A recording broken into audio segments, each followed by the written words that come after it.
I mean, mind you, there are people out there who sell the loops, the midis, the drum kits, the everything for people like me who don't play the keyboard, who, well, I'm not going to say don't, I can't.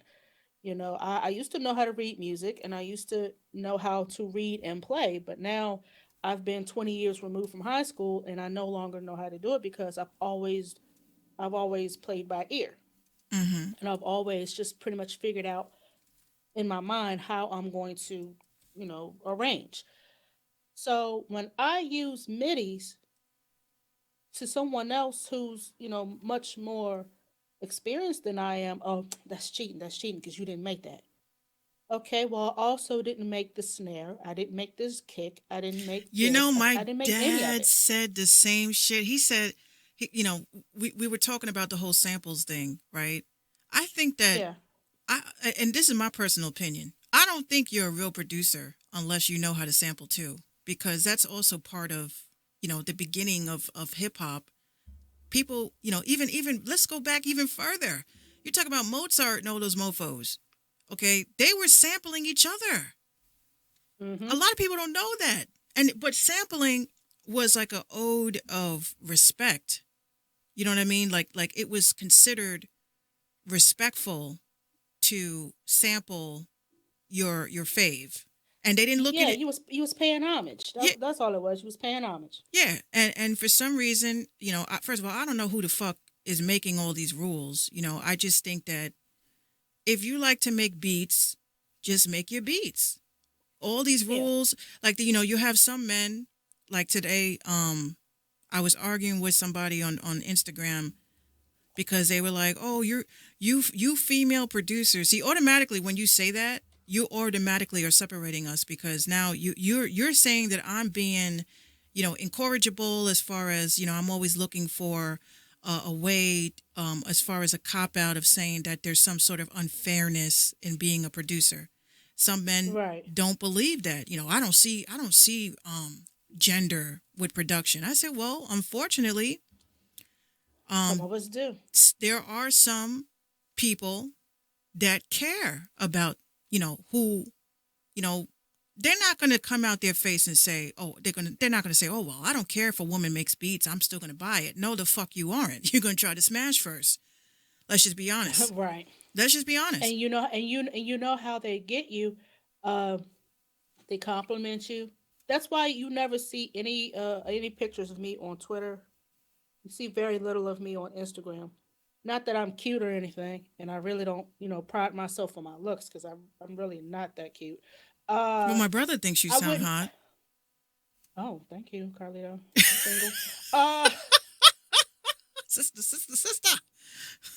hey, you're nuts. But yeah, I never wanted my face to be on any of my production because that's not what you're here for. You're here to hear my music. You're here to hear my production, how I do this and this. If you like it, that's cool, but don't try to butter me up and say, "Oh, well, oh my gosh, you're so gorgeous, you're so pretty. I'm not trying to be thirsty." Like that's major thirst. By telling me that I'm pretty first and then you say my music, my beats, my production is good. Like you was never there for my beats in the first place. You just tried to thirst your way out of that by saying, "Hey, you're cute. I like your wig. By the way, your beats are hot." Like, Yeah, there that has. that should never come up in conversation ever, especially when it's business. That should never come up in conversation. Well, I've been told by men, they have said to me that they believe that my dad was the one that was making beats and I wasn't.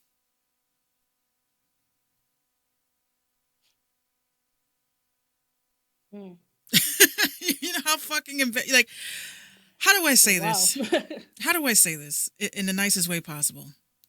My dad and I, our ideas of production are totally different. I don't know if you've heard any of my dad's beats. Um, he's more of like a funkadelic, um mixed with, because when you ask him to make a trap beat, you should see his face. You should see his Like, bitch, face. what? He gets like this.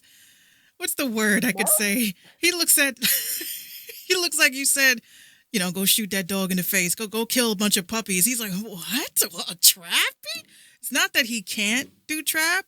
It's just that I think he would prefer That's not his vibe. he would prefer not to do trap. But Yeah, that's just not his vibe. And I wouldn't expect someone as experienced as him, given his background, I wouldn't expect him to want to make a trap beat. I'm not saying he don't know how to. I'm sure he would if he listened to a few songs for a little inspiration. Because a few of us, we always got to listen to some old music to get the juices going. well, Uh, I tell him all the time, he need to go back and he need to come back with the singing shit. Cause my dad could sing. I've heard like he used to sing, and all the women. does he have? I've always wanted to ask you this. Does he have like an ad lib that he likes to do? You know how Jodeci had the who yeahs and the Can you hear me? yeah, uh, yeah. We really got to get your dad on here. I've been trying to get him. I told him, yo, you need to, even if you can't, I said, yo, get on Zoom and you can be on my stream. That's cool. You can come through the board. You know what I mean?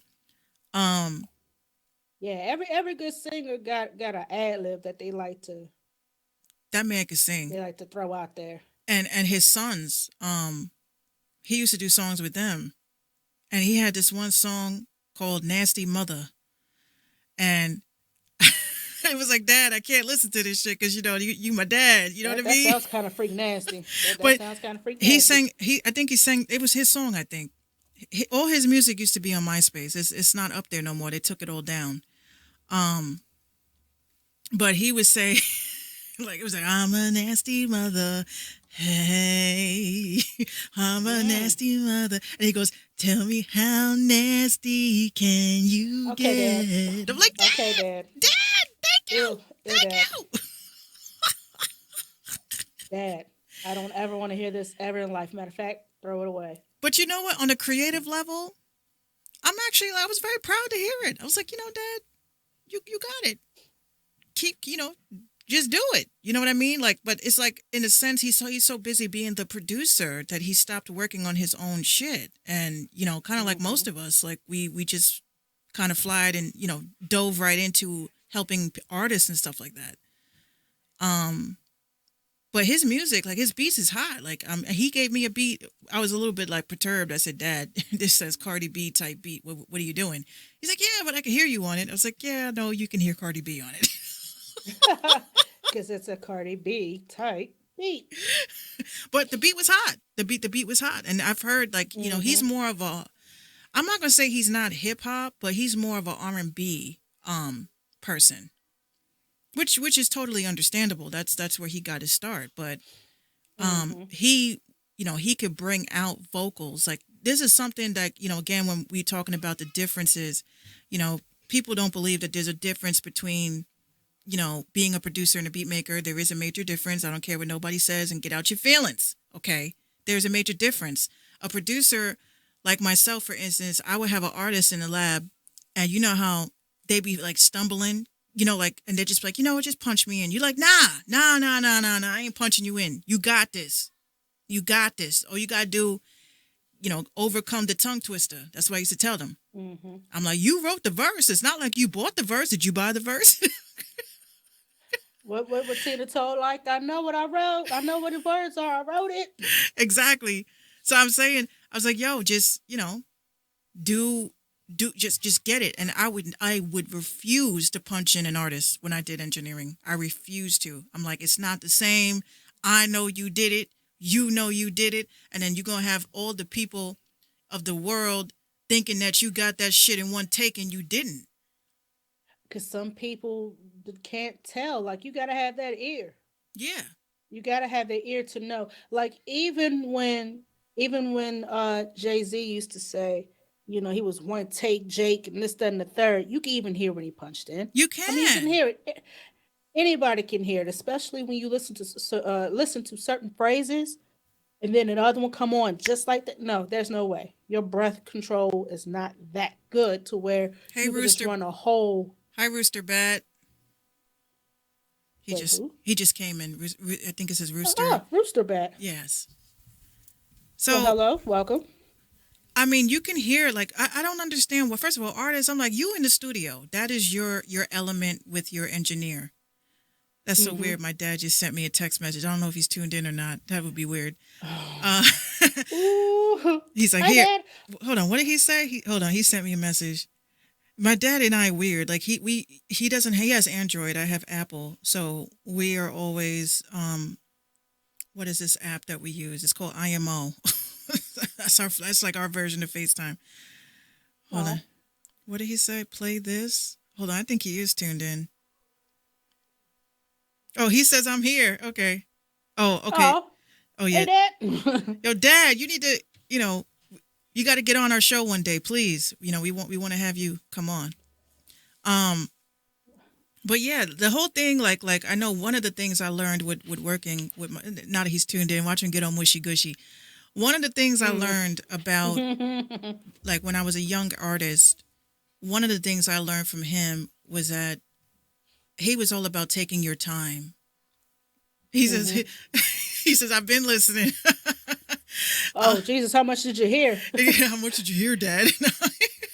No, but Did you hear the nasty mother on the song? Yeah, nasty Dad, that ain't it. mother. Hey, no. That ain't Let me get it. the Nah, Dad. let's get the remix. No, but the one of the things I learned with working with him that was like my first actual real studio experience was working with him because Mm-hmm. you know I think we spent I think 3 or 4 we didn't even have an EP in mind. We were just working and I watched him put together projects. I watched him bring out like the best in artists, like artists that were shy. He was like, "Nah, none of that shit here. Like you better go and, And we would do breathing exercises. We would do Mm-hmm. the lip rolls. Um, I used to get mad at him. I used to get frustrated with him. Like, Dad, I'm tired. I don't want to do nothing. And I got you, Dad. And I feel like a lot of artists have never had that studio experience, so that's why their whole like they're just ready to just put out anything. You know what I Yeah, mean? they just jump in the booth and just hey, hit record and they just come up with anything. And I noticed this too a lot with the newer stuff that's coming out. If you've ever listened to all right, for instance, if you ever listen to a song it's called Hot by Young Thug and Travis Scott. Now, I like Travis Scott. I like his work.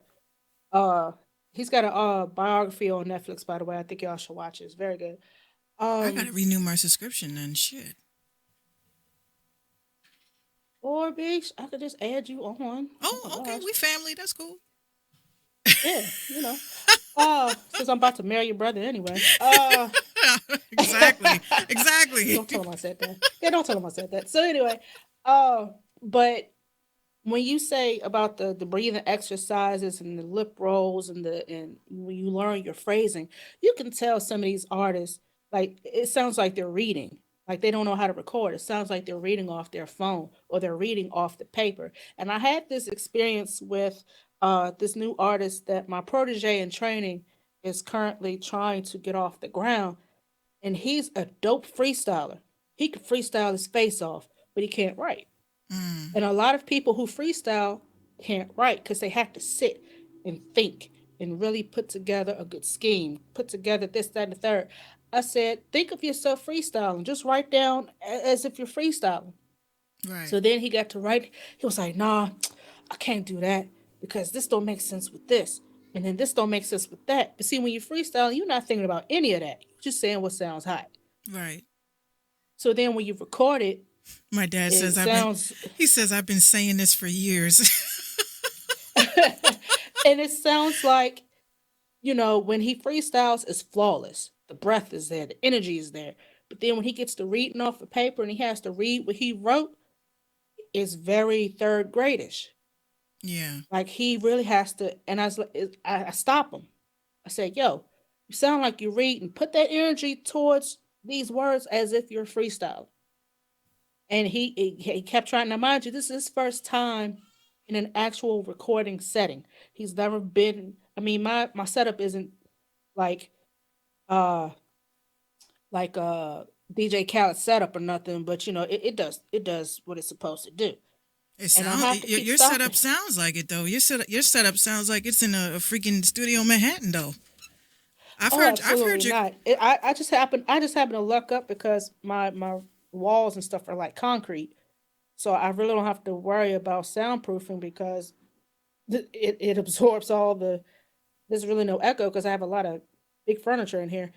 Uh, but when I try to get him to understand, like, okay, I had to break down his phrasing for him because when he tried to fit 20 words in a 4 bar, it was getting difficult, and you can tell that he was running out of breath. And he said, "Okay, punch me in at the end when I say this, and punch me in the da da da da." But then when I yeah. punch him in, you heard the difference. Yeah, Mad Dog says insecure about his reading abilities. I don't think he was insecure about his reading abilities. It's the fact that he's so used to freestyling and he's so good at freestyling. A lot of people who do really can't write. And See, then they have to read what they write. It's kind of difficult for them. I I think can't most of it freestyle, but I can write my ass off. I think most of it, like, when I was engineering, I would tell whatever artist I was working with, like I had I think one time, I think it was my dad left the studio. He told me, you're in charge of the fort. So I was like, yes, yes, I'm going to be doing sessions. It's like, yes. So of course, I had an artist come in, and he was a rock artist. That was the whole difference. And, I felt like that was a really challenging experience for the both of us because his confidence wasn't there. I don't know if it's because I was black or whatever the fuck it was that he was afraid to be doing that raw shit. But I was like, look, if that's how the song goes, then do it. Like, what are you afraid of? So he's sitting there, he's just like, he does his song. I was okay with it, but I played it back for my dad. He says, "Oh, you did a good job. You did a right job mixing it, but your job as the producer, the engineers, you're supposed to bring the artists, out of that fear, out of that element of, they got to Mm-hmm. believe in what their song is about. That's the other thing too. I don't think a lot of Mm-hmm. artists believe in the songs that they are writing. That's why I always emphasize that maybe y'all need to start doing songs that you're really about or that's happened to you because you feel it Mm-hmm. differently. If you're going to be rapping about you got racks on racks and you know that you had ramen noodles for breakfast, I don't think that that's a good idea. I think I would rap about having ramen noodles for breakfast. You feel me? I came up out the mud. I had nothing to eat, and I had a pack of ramen noodles. My dad Uh, says, I'm an artist. Give me a tuba. I'll get you something out of it. Facts. Give me a triangle. I'm gonna give you a good little beat. But Ding that's ding the whole ding thing. ding ding ding. When I started production, I think like a lot of other producers too, I listen to beats all the time. People send me beats, my thoughts on it. And I'm like, Mm-hmm. a lot of y'all, you know, I don't think that production is in a time where people are making beats because that is what they are feeling. I think they are making beats because they're just trying to make whatever's going to sell. And that's why when I used to be very insecure and non-confident about uploading my beats because I've had people tell me this shit sounds like the end of Zelda or this shit sounds like it'd be a Sonic game or something. But I was like, okay, well that doesn't mean that I should stop making beats because then that means that I could perhaps be a person that can make beats for video games. Like this is why I don't Right. understand why people. Some people like that 8-bit sound. Some people like those, video game esque type beats. Like they're out there. Hmm. I mean, They are out there. I don't even know what kind of beats that I make because it's like I listen to my beats and I know that they're very somebody because I had asked people for comments at one time. I said, can y'all just critique my beats and tell me what you think? And everybody Mm-hmm. has said your beats are very cinematic. They sound like they should be like in a movie or like a musical score for like a game. And I never took offense to that. I was like, at least I know that my beats fit somewhere. Yeah, right. Because Yeah. I don't even know what. Rooster Bat says that 8-bit life. Listen, I took an 8-bit loop and made a whole beat out of it. That shit knocks. Like it sounds trappy and it came off of what's that game? Y'all remember that Nickelodeon cartoon, Ah Real Monsters? Yeah. They had a They had a video game that came out, and I used the loop of the game, and it just came out. I wish I could play it, but it came out pretty damn dope. Like I don't mind beats like that. I think they're kind of fun. But that just means that at that point, like a person like me, I think I can make ringtones and shit. You know what I mean? I feel like I can do little like melodies like that. That's why when I spoke to you, I was like, hey, I'm kind of stuck on the drum patterns and I don't know what to do with this. So even Hmm. my cousin Blaze has told me you need to sell your melodies, like sell melodies, as loops. I would definitely buy them. Me personally, I thought about it, but I get so nervous. A part of me feels like because you and I both know, and even on Twitter, I've said this. I don't sell beats. People Hmm. I don't sell beats. I just don't feel like I can put a price on my beats. Like if I feel like, okay, this beat right here is $100, I feel like, wow, this shit is worth $100. Like I'm looking at it a different way than other people. That's why when like my dad and I feel like, and he wants to get into a production discussion about this someday. Hopefully soon, Dad. Hopefully soon. Um, we were discussing about the producers that are selling beats that was like 10 beats for $1 type shit. I just feel like I would never do that. But Roosterback comments, package them. You don't want to sell them individual. With the leasing option, you know what? I would say package them, sell them. But with the leasing option, I wouldn't do that because suppose I have 5 people buying that same pack of beats, that same 10 pack of beats. You're gonna have 10, 20, 40, 50, 60, 80 songs everybody's on the yeah. same the same beats. Everybody's on the same beat, and then you're gonna have.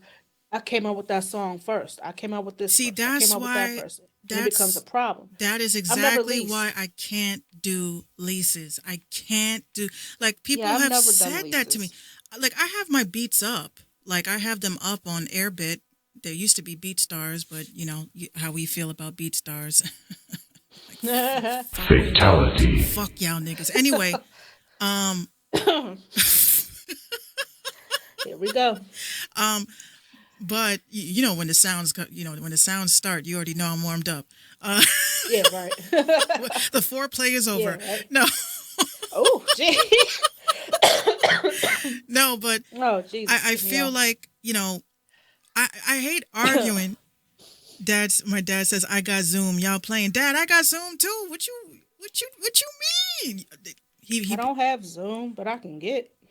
I have Zoom. That's why I said to him. I said one of these days, I would love to get him just on a production discussion. He would. Look, I'm telling you this right now. If we get my dad on, we gonna be on until about 10, 11 o'clock. And I will be sitting there learning and taking notes. It's a fucking trap, No. Dad. No, I'm kidding, Dad. If you want to call me up on Zoom, you can call me up on Zoom. I'll put you through to the the calling line. But it's just leasing and shit. I just tired of people asking me. Again, I have my beats up. People are like, oh my god, I love that beat you did. I'm like, which one? Japan on Lism. I said, yeah, Japan on Lism is an example of the type of beats that I make. How can I help you? You know what I mean? Yeah, right. It's like, you've never had anybody come up to you and say, hey, and I've had this happen several times. They'll ask me, um, and they'll name an artist that I've never heard of. Like, do you make these type? No. Who is that? Should I know who these people are? Well, do you What make the these fuck type is a beats? type No, beat? I don't. I'm like I don't. I make Minx type beats. That's the type of beats that I make. I make Minx type beats. And so I play them. I play them a folder. I have 4, 5, 6 folders of projects that I've done, and I get to playing them, and they say, "Yeah, this sounds like a Young Thug beat. This sounds like a Travis Scott beat. This sounds like a Drake beat." I said, "I'm glad you know, cause I don't pattern my music after them. Like I don't do that because they're not gonna buy my shit. Like I don't expect that. So I don't make stuff with celebrities in mind. I don't. Yeah, I can't like imagine myself like I would say like I just make like when I make a I don't just make beats for like certain reasons. Like my beats have to have a purpose. Mm-hmm. They have to like I'll just be like, yo, I hate washing fucking dishes. So now I'm washing the dishes and then an idea will pop into my head and I'm like, oh, okay, so Dishwasher type beat. no, I kid you not. This is what exactly what I do. People think like in my house they think I'm crazy. I'll put it on GarageBand. I'll just have the metronome going and I put on like the little auto tune and then I'm just like I hate washing dishes. And I hate washing dishes and then the beat starts coming together and then the song will change from I hate washing dishes to I hate that I miss you. Like this is just how I construct shit in my And head. I still hate washing dishes. Dishes. exactly. Put them bitches in the dishwasher. I Right. hate washing your drawers. Oh yeah. Mm-hmm. So it's just weird. Like that's why I say some people I construct ideas in my head in the most weirdest ways and that's why I Right. always like say to people it's good to be creative because it just pops into my head. That's why I have to create wherever the fuck I am. I could be in the doctor's office and make a beat. I could be in the car, Gino's driving, and somebody would be driving by, and like the end tail of a hi hat will just be stuck in my head. I'm like, yeah, I got to do something with that shit. Mm-hmm. By the time I get Yeah, home, I've is a wrap. now I'll sit there all day with a beat in my head, even if it's just a kick drum, and I'll have like a kick stuck in my head, like okay, I'm gonna try this, and then when I go to whatever I'm gonna use, either Fruity Loops or Machine or whatever it is I'm gonna use, it never comes out right. No, like it doesn't it's come like out the same it's way you like hear it in your head. it's like okay, my mind's telling me no. Uh, I get home and it's like nothing happens according to the way I thought it. And the song took a left turn and it turned into something totally different. But as far, like, for instance, I got this kick and this snare in my head as how I'm going to do that sample that you sent. Mm. Now, watch.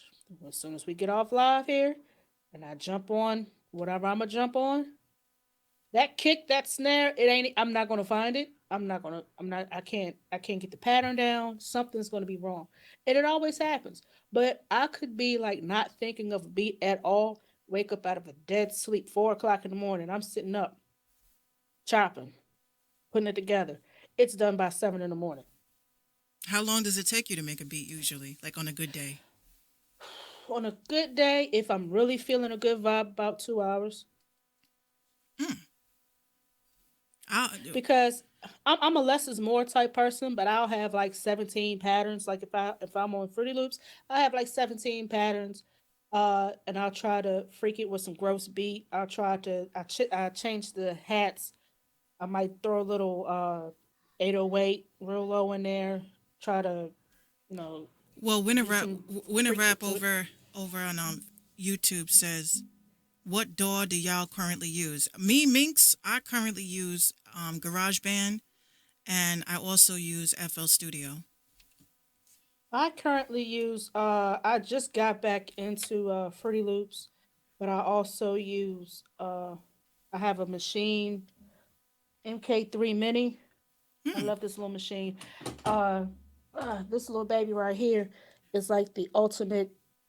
This is what I needed for my chops because for some reason when I use FL Studio, I can't get that same chop like I can on machine because you can see it and you can really fine tweak it the way you want it. And that's what I like about this thing.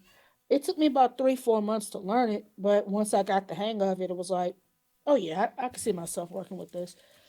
But yeah, Well, I got what made you want to get into production though? That's a good question.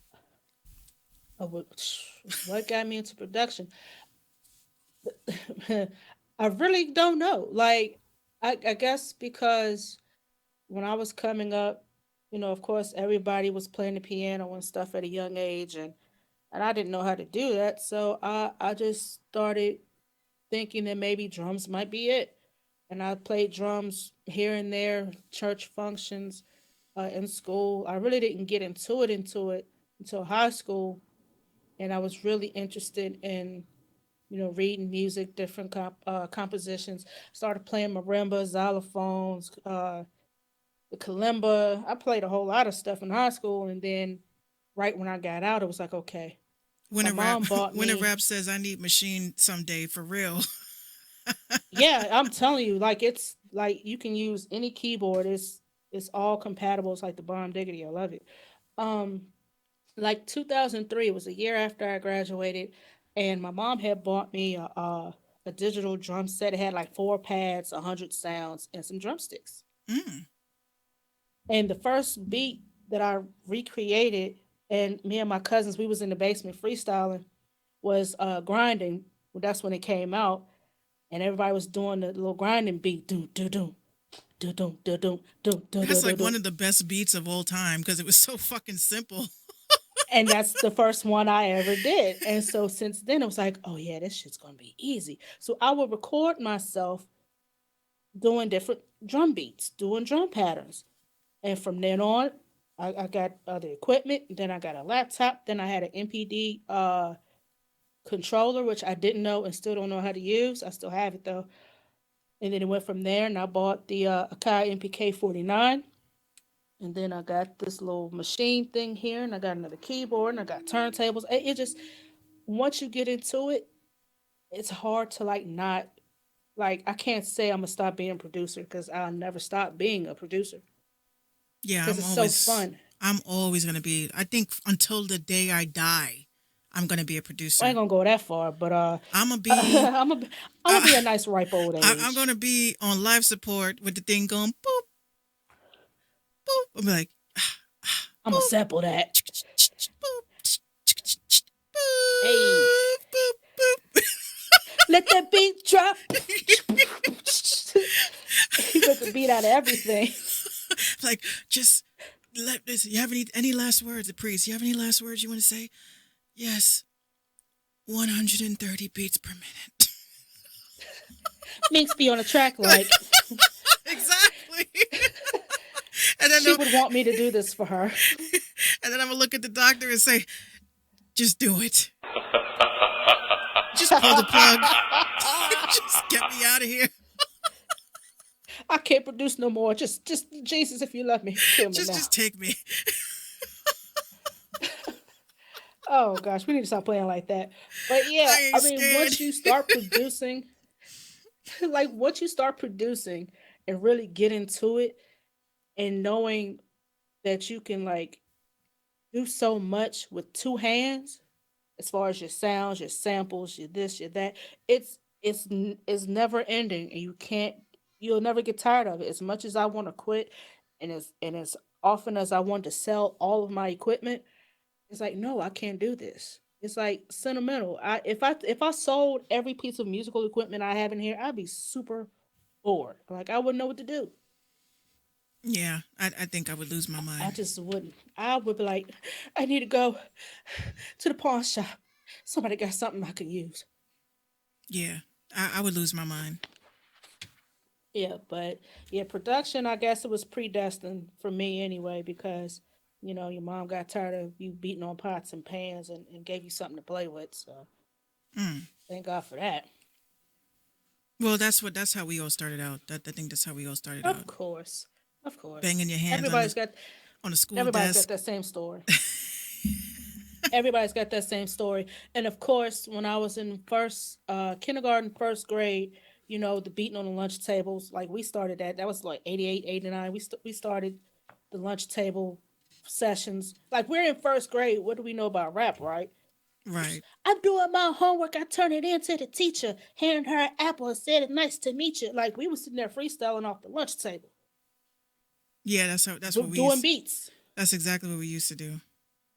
And my homeboy Mookie, to this day, like you give him a lunch table, you give him a table, he gonna crank out a go-go beat off of a lunch table, and that was his thing. That's what he did. So every time he started off with the little drum roll, the whole lunch table be lit.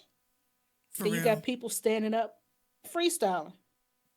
Like so, that's always been a part of my life from the old neighborhood up to now. Like that's over 25, 6 years of constant music production, beat making, everything. Yeah, I think I started Uh, the same way, and just making um just making like opportunities for myself to just be able to create. And I think most of us, like I said, we all started on freaking what's it called, MTV's the the music generator. music generator too. Yes. That was I my still have it.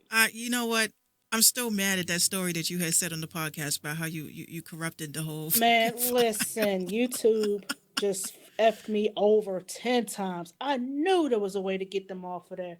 It was like, this is what you need. Okay, bet. I went and bought it. Bought a cord and an Ethernet this and connected to this and take you this and put it in that. And then it should just, a box should come up and it said transfer. Well, I didn't see that. So I tried some other route. 400 beats. mm. Gone. That's Ugh. scary as fuck. I would be terrified. Take me now. I was mad. All 400 beats, none of them sound the same. And I was working off of another program. I had a it was like a turntable, so it was like my very first turntable where the inside of the grooves had like different, you can make beats off these turntables. I'm gonna have to find out what they were. I'm gonna send you the link if they still have it. At least a Why picture do of I it. that sounds so familiar? Like what, that sounds like I heard of that Because before. my cousin gave it to me because she was like, "Yo, I don't know how to use this mess, and I'm sure you'll figure it out." But let's see. But it was like I had so many beats, and then I messed myself up. I lost a lot of So I beats was like, too. I've had three computer viruses. I lost a whole EP that I had started. Computer I had to start over. virus. It's getting real. Shit is getting real. Computer virus. That blue screen of death, I tell you. That I'm afraid of that. Hold up. I think I'm scared to see that more than the devil himself. What, that blue screen? Mm-hmm. Man, I've seen it more times than I care to. Computer virus. It's getting real. Speaking of Cardi, Yeah. I don't know if you want to play a song and then we get into the second half. Oh yeah. No, we definitely could get into this good old song. Uh Because I missed the I have some segue. stuff to I talk missed the about with segue. I'm that. sorry. Yeah, but we're gonna play this joint real quick. I'm sure y'all heard the snippet on Facebook, but of course it's a real song, ladies and gentlemen. It's a full length song. Y'all get y'all groove on real quick. This is by I Marquise called Coronavirus. It's a live random talk indie music show. We'll be back in just a few minutes. Shit is real. Shit is getting real. Shit is real. Coronavirus. Shit is real. Shit is getting real. Shit is real. Coronavirus. Shit is real. Shit is getting real. Shit is real. Coronavirus. Shit is real. Shit is getting real. Shit is real. Coronavirus. Shit is real. Coronavirus. Shit is real. Coronavirus. Shit is real. Shit is getting real. Shit is real.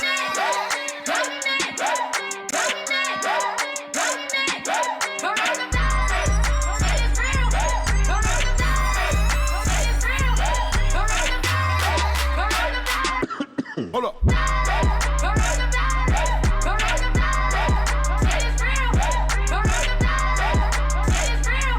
So if you wonder where your motherfucking weave or your fashion over fucking packages have arrived, guess what, bitch? Coronavirus. Shit is real. Coronavirus. Shit is real. Shit is getting real. Shit is real. Coronavirus. Shit is real. Shit is getting real. Shit is real. Coronavirus. Shit is real. Coronavirus. Shit is real. Coronavirus. Shit is real. Shit is getting real. Shit is real.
Oh, with the cough in there, yo, that shit was lit.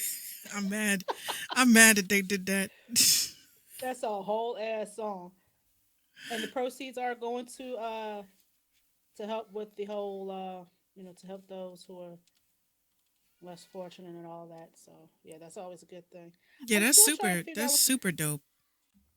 I'm still trying to figure out what the name of that damn turntable I had was. I forgot the name of it. Right. Okay, But anyway, finally. Hold on. Dad, you here? I'm here now. You hear my dad? 759. hey Dad, one's What's on. good? What's good? What's good? You know what? The network is probably because everybody home in the damn house and shit. So the probably network is probably all crazy. Yeah, We got Mr. yeah, Morphe. they. We got Mr. Morpheus. This is Minx's dad. What's up, Dad? Ah! What's up? What's up, baby girl? I've been listening. I've been checking the show out. I've been checking you out. I'm sitting back watching, listening. Hold on, we didn't do that right. Oh my God! It's Mr. Morpheus. Ah! Yes, Yo, crazy. God, What's good, yes. man? Welcome to the live show, man. The honor to have you here tonight. We usually just be chit chatting and just last night your daughter was wilding. I ain't gonna lie, she was wilding. Uh, Yeah, she was going in, huh? yeah, she be going in. She be Yeah, going all yeah, the way. yeah. But so what was our next topic about Cardi? You had something new on Cardi? Actually, somebody on YouTube, Winter Rap says Cardi's trying to get paid off this song. I don't think she's entitled to anything on this one though. She ought to let the guy who made this just eat. She's too rich to be petty about a dude making What? a little money off of this song, in my own opinion. But Cardi ain't said nothing about that boy making the beat off of her voice, and if anything, she should sue him for using her voice, her likeness without her permission. If that's what Well, happened, actually, so no. yeah, what's going to happen with that actually is because remember, she signed to a label, so she don't. So without the label's permission, no one can use her intellectual property, because her property is owned by the label. So even if Homeboy just Right. sampled what she said and then used it, he can't do that. Well, he could do it. If he's giving it away, but if he's selling it commercially, now you have a problem. Yeah, it's on You know what I Spotify, mean? and I think they came up with an agreement to to put that on there though. I think it was a mutual agreement between the two of them. I'm not sure how that worked, but But even if it's agreement between them two, it's the label. That's what I'm trying to say. She can't contractually do anything without the label's permission. So even if she say, okay. hey, you know what? You say, for instance, somebody goes out and say, hey, listen, I give you like 10,000 to spit 16. She'll take the 10,000 and she'll spit 16 on somebody's track, but you can't release that damn record. You're like, That's it's a true. rap. And that's yeah, you right. Yeah, you yeah. You know how many sessions I've been in it like that was where artists came in who signed to a label and they was in the studio and they spit something on it for somebody and they threw them the 5,000, 10,000 on the table. It's like it's on you now, but you can't do nothing with that Right. record. Wow. Okay, well, according to this, and I'm looking at, and this was posted by Cardi, uh, with the caption "Had Big Virus." Update: the coronavirus song by I Marquise and Cardi B on iTunes. Number one in Brazil, number seven in the U.S., number 17 in Taiwan, 18 in Russia. Yeah, it's hitting some. She hit a nice little lick. Winter Rap says it doesn't make sense where the label plays a part in the whole thing. Yeah, but you know what happens though? Here's the funny part: a label won't even do nothing about it. They'll let it go and generate a whole bunch of money and then throw a federal injunction on it. Because if they stop it right now before you get a Mm, chance to grow, there's no profit. There's no profit. It's like, no, let it go. Yeah, let it go. Let it That go. Let makes it build up. Let the purse build up. Then once it build up, that's when they slap a federal injunction on you. that I makes done seen well, sense. that. there's already I over seen that too many 1.7 times. million hits off of TikTok alone. So 1.7 million hits. off of TikTok, because everybody's doing dance challenges off of it. So yeah, big Yeah, bang. that's what I'm saying. It's like, no, let it build up, let the purse build up, and then slap them with a federal injunction. But That's if you kill it before that, you shoot your own self in the foot. that's crazy. Well, quick questions as we were on the production conversation. What Hmm. we I know your door of choice, but why don't you let the listeners know what your door of choice is? It's funny. My dog choice I've been with Steinberg ever since 1997. 97 when Steinberg first came out. When everybody was chasing Pro Tools, I was with Mm-hmm. Steinberg, and the reason why I was with Steinberg at that time because I knew that Steinberg's technology was better. But the reason why the industry had went with the Pro Tools with Avid, because Avid had an American marketing campaign where Steinberg was coming from Germany. So what happened has been Mm-hmm. that all the recording studios down like in Manhattan and around New York had jumped on Pro Tools, and that became the standard. I didn't, you know me, I don't follow the standard, right? I find the technology. Who's got the better technology? And what happens is Steinberg, which is Q based in the window, their technology was better. What that technology was called 32-bit float. Now, 32 Pro Tools uh, didn't have 32-bit float. They didn't adopt 32-bit float until Pro Tools 8. I think 7, around 7 after 8 is when they adopted 32-bit float. But Steinberg was doing that from conception. You know what I Wow. mean? So it was like, huh? So I was like, I told people, so when they were, yo, man, Pro Tools is 32-bit float, I started laughing. I was like, yo, dude, Steinberg was doing that, yo, since 1997, 98. So I told you that technology was better. But what happened was Pro Tools in the American market had the bigger foot in because of their marketing Mm-hmm. campaign. But technology wise, they were ahead. They was ahead by almost 10 years as far as technology is concerned. So now all the new DAWs that came out after that, Logic and so forth, they now are using 32-bit float, right? Now watch this. Guess what Cubase is at right now? 64-bit float. So you guys are still behind. Always up, always ahead of the curve. All the way. Germany Always has ahead. always been ahead of the curve. If you go back and look in history, as far as aerodynamics and for technology, Germany Cars, was ahead of technology, America, man, everything. by almost 50 years. You know what I Mm-hmm. mean? That's Yeah. Oh, why so everybody they runs off to so get German-made cars. My uncle loves German-made right, cars. He always buy right. So Volvos. so for me, that's why I followed that. You know what I mean? I followed the technology, and it has worked for me for all these years. And some people, you like what you like. You know what I mean?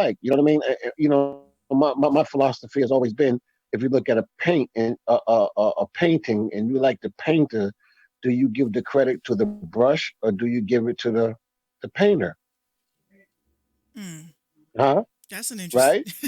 So I never looked at it that So way. yeah, it's not the brush, it's the painter.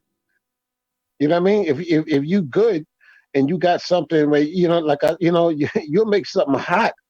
I mean, I saw people, man. I mean, back in the days, I seen people made some fire tracks out of the crappiest things that you would say that the average person, who's in the music business would say, "What? You did that on what?" But it's like, no, listen to the art. Listen to the art that was done. You know what I mean? And in fact, if you go back in time and go back in the 70s, the 60s, you look at a lot of those hit records, they was done on crappy material. They was dealing with a two-track. You know what I mean? A two-track where you got the drums in one ear and shit and the music in the other ear. The Mm-hmm. Beatles, and so they didn't have what we have today, 100 tracks and all. So that shows you that it's about the artist. It's not about the mechanic. It's about the artist. Right. You feel what I'm saying? And So you so you remember when you when last time I went to my dad's house, he was showing me sessions, and one of the questions you asked me was like, what's the difference between that and what's today? And I said, it sounds more warm. He's like, right, right, because it's going through analog equipment. right, right, right. And a lot of these right. newer So producers are buying analog equipment. They're getting the reel to reels and all that stuff now. I yeah, wouldn't know yeah, what to but do with any of it, to be honest. you know what's so funny about it? If you look at today, right, or you look at today, a lot of the top engineers today, Grammy Award engineers, a lot of them actually now have actually went hybrid. So they have hybrid systems, and they've got rid of their SSL consoles. Because the hardest thing about SSL console, because I used to work on the G series, on the E series consoles, was recalls. Recall. Say for instance, like, listen. Say for instance on a recall. Say we spent 6 8 hours mixing the song, right? And then now you call me back 2 days later and say, "Yo, you know what? I want to change so and so." Do you realize we got to pull that whole session back up again, put everything back up in the same positions that they were in? So we used to have to write down everything, exactly what click that Oh, I EQ hate was on, that. what the compression was set to for that session. Because remember, after you left that session, right? You say for a week, Everybody was turning knobs. a month later, you know how many other people that came in and used that console? Wow. So you had to have Hmm. recording sheets and all the settings. So if you had to recall something, do you know how much of a headache that was to recall that just to what's it just to take the background out Oh my or goodness. make the simple change, the change that you wanted to make. That took about 7 hours just to make one simple change that you wanted to make. I would have jumped out So the the window. digital, so that And somebody had to right, but write that's what down that every single number. yeah, yeah, Like yeah, yep. that is And I nuts. and I was one of those doggone interns that had to do that. I was one of the interns, but I was like, what? It's like write all this down. I had to write down every single look up you talking about a 48 track board, right? With 48 EQs and compressions and you know what I mean? And And you limiters had to and write down then for you got to each go to the track. Oh my outboard. Yeah, god. then you got to go to the outboard stuff, all the compressors that use, Oh preamps god. and all that. For you what? Oh no. I think I would jump out the Yeah, window. Oh. I think bro. I'd say, you But know No, what? you that's know why. what? I quit. I had I quit. enough. F y'all. I'm out. I'm done. But you know what though? That's why recording back in the day had recording budgets. That's why, and that's what changed with the whole game. Remember, Mix Me and you was talking about that the other day, Yeah. and I was talking about how the music business got fucked up and why it got fucked up. Oh yeah, because of the we over here sitting there like oh my god.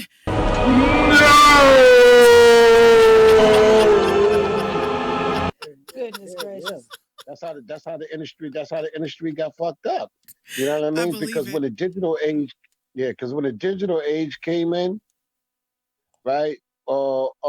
It moved technology, moved everything forward, but it took away a major role. You know what I mean? It took a major role in the music business because Well, remember, back in the days, let's look at the '80s, the '90s. The most lucrative part of the music business was in the '90s. That was money was flowing. Mm-hmm. I mean, right. money was Mm-hmm. flowing through labels. I mean, you mean myself? I used to get 25,000 for one song, one song.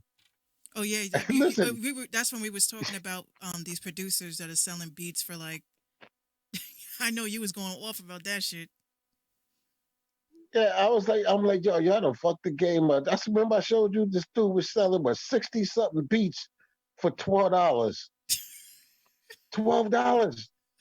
Wait, what? I'm sorry. Yes, Repeat that sentence again.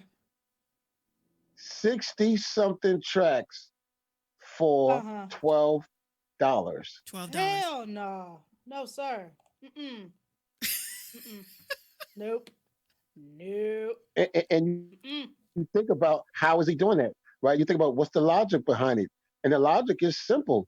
Think about it. If he got 60 tracks, right, and he sells you that package or that bundle for $12, right? And if he sells 1,000, 2,000 of that bundle, 2,000 of that bundle, right? And he sold, let's even it off to $10, right? And let's say worldwide he sells 10,000 of those, right? So how much money did he just Mm-hmm. make? The whole grip. That's a grip. That's a Right? grip. Watch this. And what's his overhead? He has no overhead. It's digital. There's no overhead. Mm. No overhead whatsoever. It's a digital download. No overhead. It ain't like that you're manufacturing Wow. CDs, right? Because remember, when people was selling CDs, you had to buy CDs. You know what I mean? You had to buy the CDs, Mm-hmm. buy the bundles, buy the spool. You know what I mean? And then so Mm-hmm. you know what I mean. So you selling your CDs for $10, right? So that's physical. You know what I mean? Hard copy, but you have an overhead. So imagine having you got no overhead. So everything for him is Mm. profit. Right. That's crazy. So Making it mad becomes bank. That's it nuts. becomes so it becomes a thing of quantity, not quality. mm. Mm-hmm. So we don't live in a quality age. We live in a quantity age now, Mm-hmm. And that's and the Yeah. and that's the that's the that's the great sad reality. that's the great Huh? decline of just being musicians now is that you're battling people that just want to like oversaturate the market with everything, with every fucking thought that they have, like every idea, every And the Yeah, yeah, consumer yeah, and the yeah. Because consumer you know why? You know why? Because the there's no the consumer vanguards has anymore. changed as Listen, well. there's no vanguards. What do I mean by vanguards?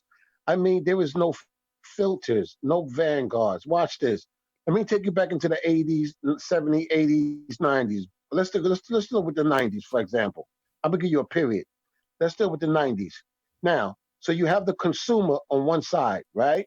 Now, in order for the consumer to hear your music or buy your music or purchase it, right? They hear it, they get it by way of what? The radio. Okay, radio Mm-hmm. gets it by way of what? The record company. The record company gets it by way of what? The production company, right? And then it goes to the artist. So you get an artist, right, who gets signed to a production company. The production company would have certain things like artist development, you know what I mean, where they would develop an artist, right? Get their, their craft and their skill together. They would do a demo. They would present the demo to the record company. The record company would say, "Hey, okay, cool. We like the record. Blah blah blah. Let's go record it." So they give the production company a budget. They will go in and record the record. Boom, they hand it to the record company. The record company now gets it to the radio, and from the radio it gets now who to the consumer, right? Now watch this Mm-hmm. now. So now we fast forward into the digital age, right? So now you have no recording studios. Anybody can make a track, right? Anybody can make a beat. Anybody there's no filters. There's no vanguard. There's nothing stopping Joe Schmo, right? From just he got a laptop. He get a Fruity Loops or whatever. He make his beat and he make his what I mean. Make his little record. He makes a record, singing record. He could be horrible, garbage. There's no filter to stop it from getting to the consumer. Why? Because we have these Mm-hmm. platforms where you can go straight up to Spotify or straight up to SoundCloud or straight to YouTube, straight to the consumer. No middleman, no There's no filters, middleman, right? none, Mm-hmm. that actually makes sense though. none at It all. makes a whole lot of sense when it's Right? broken down like that. Right. So watch this. So who's the filters? Who's the The vanguards? Remember, back in the '90s, it was the vanguards. So I'm going to name the production companies vanguards for argument's sake right now. So let's make the production company vanguards. Okay. So who do we have? We had the Bad Boys. Right, you had the Jimmy Jam, Terry Lewis's. You had the Babyface labels. You had the what's his name, Teddy Riley's. You had the it's a few. So it was a number of production companies that artists went through. So that became the filter. They would filter out who got it, who don't have it, right? So now you mm-hmm. get stopped at the vanguards with who got it. And then from that way we get to the label, from the label to the radio, from the radio to the consumer. Boom, right? So now fast forward, like I said, into the digital age, you remove the production companies, you remove even the labels, right? Because now people go straight to their own distribution directly. So now you Mm-hmm. have no filters, you have no vanguards. So guess what? Anything gets out there. Anything. And everything. And now you have a rapper Anything named and Blueface everything. who raps off beat.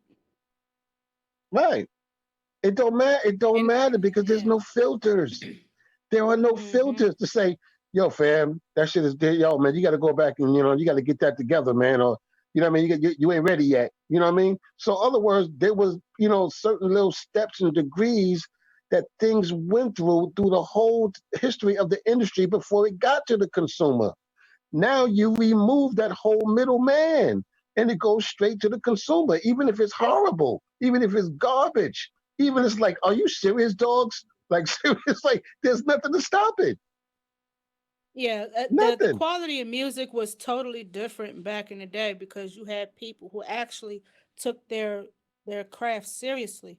And like you Right, said, because, it's gone from right, quality to let's see how many songs we could push out in a month. We got it's about numbers right, now. It's not about the craft exactly, anymore. It's about let's see how many records we can sell. We've got a quota. So exactly. who cares if Minx raps off beat the whole entire EP? Somebody's gonna buy it because the Yeah, beat smacks. because we look at, because it's a number game now. It's a number game, right? Because let's look at, let's keep going further. Watch this. So now let's say, in order for you to go platinum, which was 1 million copies, right? That means a label had to literally manufacture 1 million records. There's a cost to Mm-hmm. manufacture 1 million records, right? Now let's say All right. they ship 1 million records, right? They ship 1 million. Let's say out of that 1 million that they shipped, you only sold 400,000. That means the other 600,000 gets shipped back, right? It gets And shipped that's a back. loss. But guess what? The artist is still charged for the million that was shipped and manufactured. So out of that million that was manufactured, you only sold 400,000. Bam. That's 600,000 that gets shipped back, right? Get recalled, right? Now watch this Mm-hmm. now. Watch this. So now here we go. We got 1 million records, right? So it's a cost to ship 1 million records. Now we into the streaming generation, right? Mm-hmm. So now in the streaming generation, you can't do a 1-to-one ratio. Why? Because there's no manufacturing cost, right? So what is it now? It's 1250 to 1. 1250 streams equals one physical record sale. Did you hear what I Damn, just said? that's a lot. 1250 streams equals one physical record sell. So if that's so, how many records do you have to stream? Right? If Man. remember the ratio is 12. Right? Remember the ratio is 1250 to 1. Right? So how many streams Mm-mm. do you have to equal that same platinum record? Go. I suck at math. Minx, what is it? A whole lot, ain't it? Hold on, I'm doing 1250. She's really doing it too. I really am. At times, okay. Well, You said well, platinum. even You said Minx, you said platinum or yeah, for a Yeah, platinum, platinum. yeah, it's a Platinum is million 1 million spins. records. Right? Platinum is 1 million. Right? damn, you gonna need about. It says 1.25 E9. It's Oh, that's an okay. error. You done That's errored out. You gonna have to billion. play that for the rest of your That's life. billion. That's 1 point something billion. 1 point something But billion streams. Right? but because it's the digital age, that's easier to hit because these consumers are young and they've built up this whole technology age, so they're able to go and hit repeat, repeat, repeat, repeat, repeat, repeat over and No, over and wrong, over. wrong. They're gonna get that billion. Again, wrong, wrong. I knew you was going to say that, and I was hoping you would say that because that's This is not what he how they does. count it. This is what he does. They This is what he count. does. Listen, they count a stream by subscriptions. That And you means know, subscriptions. Dad, That, let me tell watch you. this. Let So, me wait, so wait, wait, that wait, wait, means wait, wait, wait.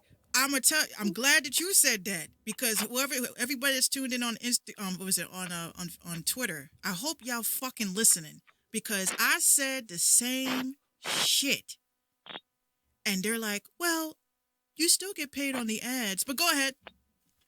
yep. So watch this.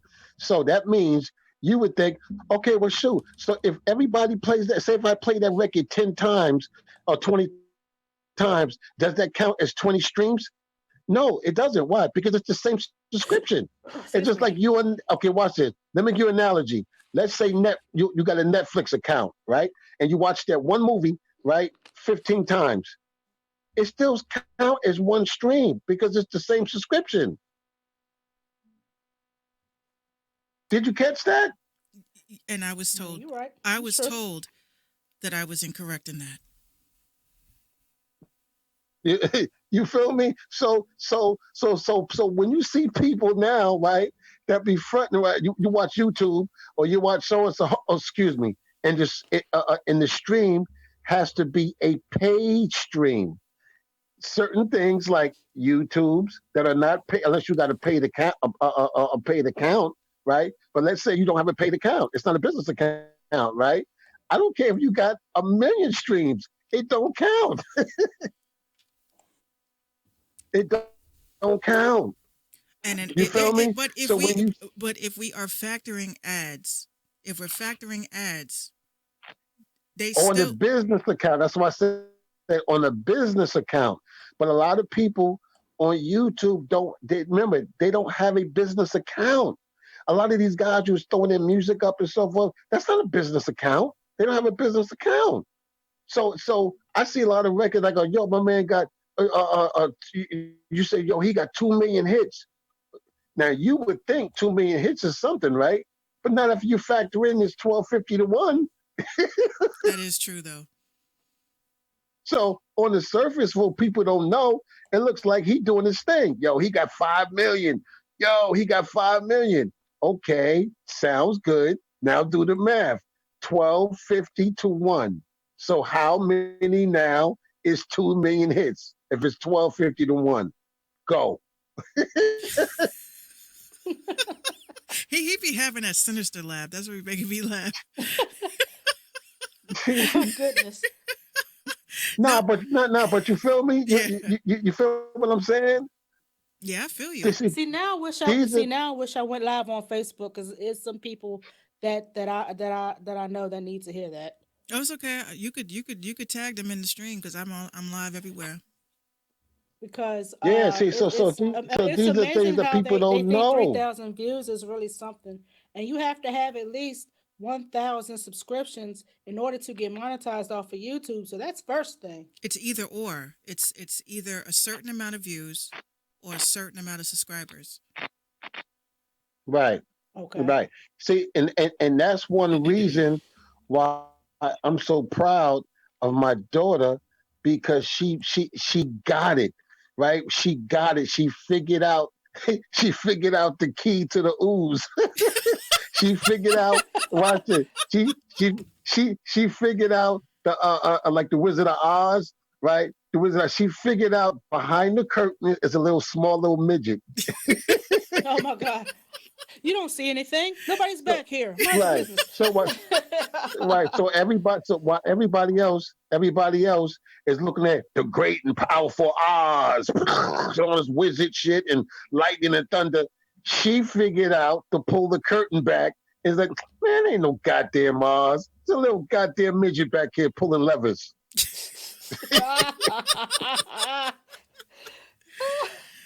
Oh my god, You feel me? Someone on your Twitter commented you got a tour to make money or sell a lot of merch.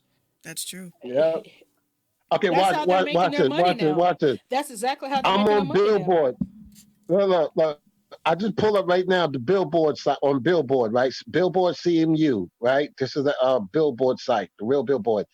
Billboard decides 1250 streams equals one album sell, but that's as Mm. long as the listener was paying. Did you hear that? You only get paid, Mm. like I said on Twitter. People were saying I didn't know what the fuck I was talking about, and I said Not the, I had to not the put the huh. on it because y'all mofo's think I'm just talking out my fucking ass. Okay, Yep, excuse my French, daddy, but we yep, adults. But I'm yep. like, the, So there's a big illusion. There's an illusion of grandeur, right? That's going on that people who are not if you're not behind the scenes of the music business, right, or which actually should be called the business of music, to me is what it really should be called. But let's just say the music business.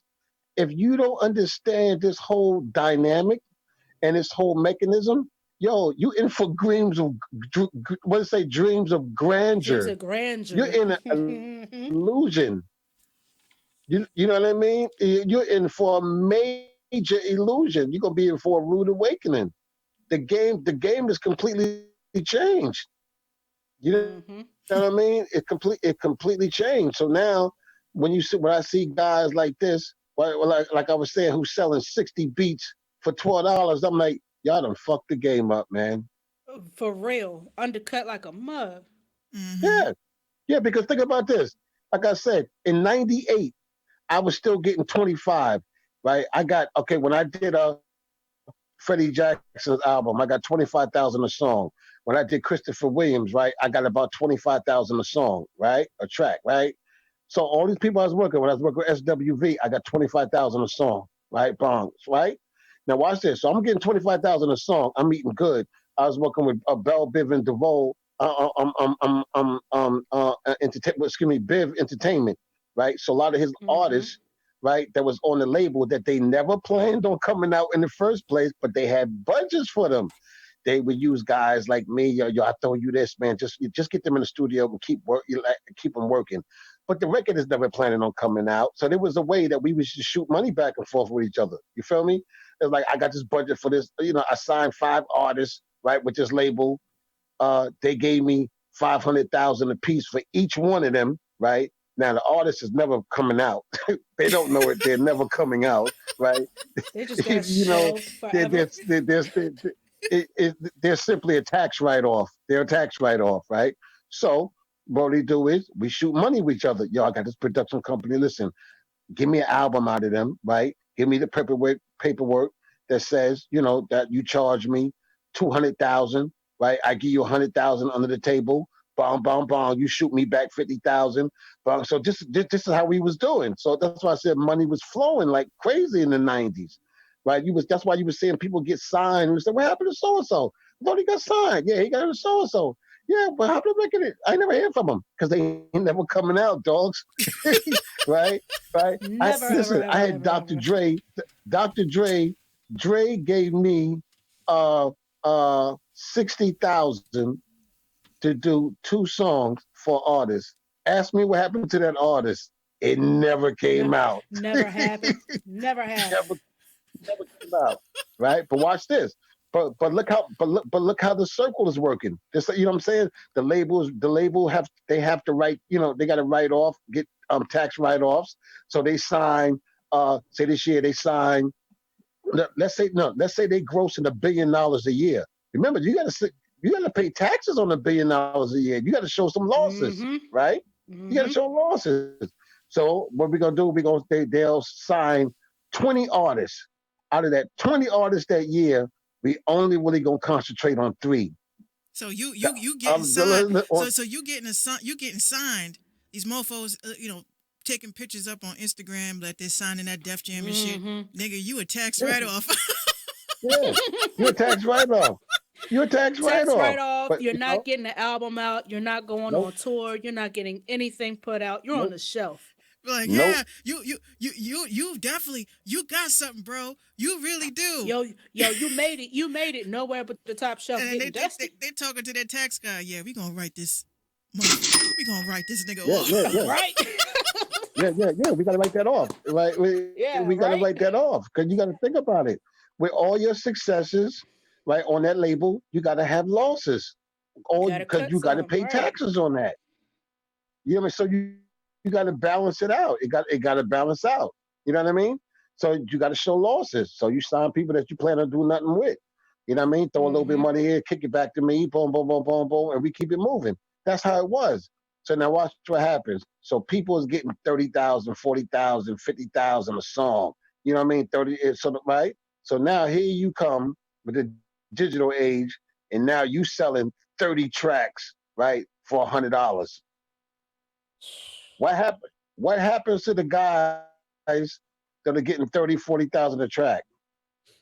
You ain't getting that no more. Because labels like, why the hell am I going to give you 25,000 a song when I could buy 50 from Joe Schmo for For $100, Lolo. Right. right? Mm. So so It so doesn't make so sense. so so it be that's what it is. That's why I said it became a thing of quantity. Mm-hmm. Quantity. I'm buying, listen, 30 tracks for $100 versus you one track for 25,000. Jesus. So those type of guys, right, fuck the whole game up. So But it see, ain't no money in the you industry can't no tell. more. But see, the thing is, you can't tell a young artist anything because they'll put out a video on YouTube and think 3,000 views is something. It might be to them, but when you think of it in terms of business and you're trying to get money off of it, them 3,000 views it's a drop in the bucket. Like you got to do a lot more work, and a lot of those 3,000 views are their friends playing it over and over and Yo, over again, if you playing the got same video over and 3,000 over. views, if you sold 3,000 streams, say you got 3,000 streams, and it's 1250 to one, you basically just said you sold four records, yo. Okay, we got a question. We have a question over on Facebook. Najee, Shout out to the homie Najee. Najee, I said it right. Oh my God. So, Najee says, question: we're talking business, right? How do you guys feel about the talented artists that don't really sell as much because they don't sell out? Mm, Well, very simple, right? Because, like I said before, it's not about when you say talent, you're referring to quality. You're referring to quality when you say talent. That's why I said before, you live in the age of quantity. You don't live in the age of talent and quality. You dealing with a generation of people, right? Who are because at the end of the day, it's about the consumer. The reason why we do what we do, right, is to make money or make money for our consumer, for our fans, and so and so, right? Unless you make music for your personal self, and if you make it for yourself, then just I don't want to hear your music on SoundCloud. I don't want to hear it. Anybody else can hear it. Make it for yourself, all right? But 99% percent of people are making music for others. You know what I mean? Fans, your consumers. So if that's the demographic we're referring to, you got to understand the demographics, right? And if your record has a fan base or has what they call in the industry legs, do the song got legs? Do it got legs? If it got legs and walking, labels like, I don't care if that person got talent or no talent. Because what good is you having talent, right? But you have no consumers for your talent mm-hmm. versus the guy over here who don't got no talent, but he got 5 million followers. Now tell me as a business Mm-hmm. person, if you was a business person, right, and you invest in your money, would you put your money with someone who has a half-ass talent, but he got 5 million followers, versus this person over here who's can sing like an angel, but they got 10 followers? Which would you invest your money in? And who's to say that person with the 5 million followers? Who's to say that 5 million is even real? That is No, true. no. We're talking. When I say 5 million followers, I'm not talking about a phantom or fiction. I'm talking about real, a real, Organic. a Okay, fan base that okay. are actually Organic, okay. Just buying. just an Yeah, organic following of real Right. people. Yes. yeah, Yeah. okay. So you got this person over here who's got talent up the ass. This person who's like, ain't got he got a little bit of talent or whatever, but they have a huge following, and the other people have a very small following. So if I came to you, Minx, and I said, I'm asking you to invest 1 million of your dollars, 1 million of your dollars. Tell me which one would you put 1 million of your dollar in, A or B? B. Which one is B? I thought we was talking The about. talented artist with 10 followers. Oh, no, hell no. I mean, no. Sorry. No, no, no. Yeah, Are you that's why I'm investing like, in a hold guy on, with no wait. talent? Let's clarify this. Right, because I'm gonna invest my money in a sure thing, or what's closer to me having a sure thing. Other words, you're talking about risk versus reward, right? Which one gives me more of a risk to lose my money? Which one? B every day of the week. Well, I got a question for you. I got a question. So, what do you think can be done? First of all, because my whole thing is making sure that people get paid, obviously. What would have to change in the whole matter of the business as we see it now in order for artists to actually make money and build a fan base? Okay. First of all, you have to understand. I'm gonna give you a jewel right now. You ready? What makes you know this jewel? For your listeners, I'm going to give you a jewel. Right? Okay. Here we go. You have to understand the four circles. The four circles of branding. I If remember you this. do not understand the four circles of branding, you are lost. Now, I'm Everybody going to take give it to notes. you. Are you ready? Take I would notes. Here we like for go. you to draw, watch this, draw four circles. Let me know when you got four circles. I'm actually doing it too, guys. I'm letting you know. I I got my paper right here. You hear the paper? You No, hear no, it? don't have any no, paper around me. no, no, Georgia, this is real talk. This is the $1 million jewel. Okay, I'm drawing it right now. Four Okay, circles. Okay, you got four circles. four circles. Okay, now let me tell you where I got this from first. All right, who taught me this? Right when my nephew was on a so def label, right? Uh, um, he was on and being distributed by Virgin, right? Mm-hmm. Okay. Now I had a chance to sit down and talk with Richard Branson. Anybody know who Richard Branson is? He sounds important. The owner of Virgin.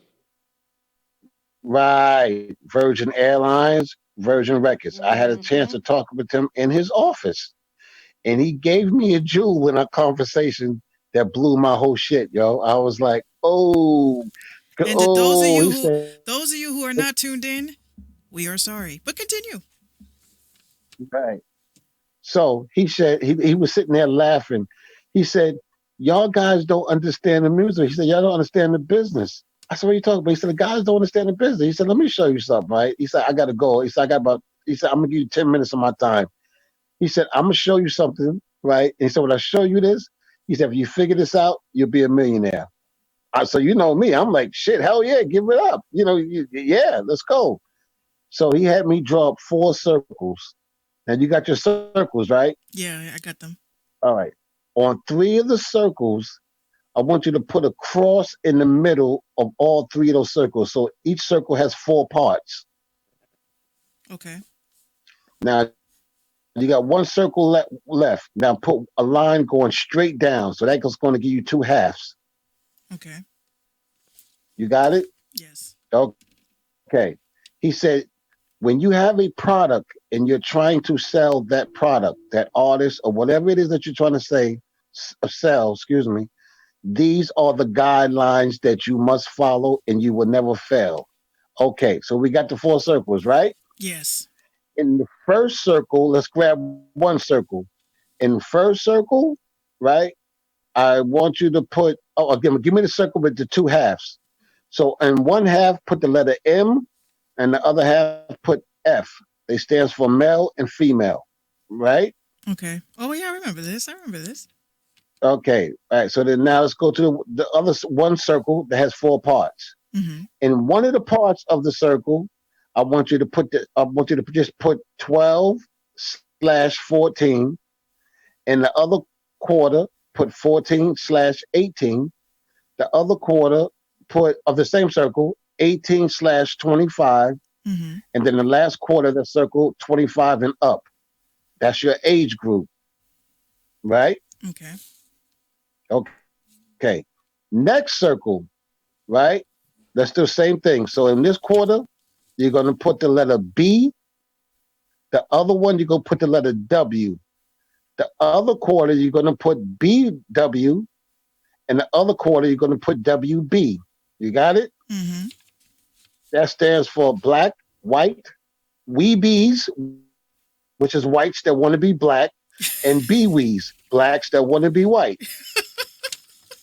You got Oh it? my gosh. Damn. Yeah, I got it. All right. Yeah, listen, I'm giving it to you the way that he gave it to me, Yeah, right? I got All you. right. So you got one circle left, right? Yes. Okay. This circle, in that quarter, you're going to put urban in one quarter. Other quarter, you're going to put suburbs, right? The Hmm. next quarter, you're going to put D boys, right? And the next quarter, you're going to put college. You Okay. got it? Hmm. So everything is filled in, right? Yes. Okay. So now, what we're going to do with these four circles is we're going to create your target market. Now, this is what he said. You have to create your target market.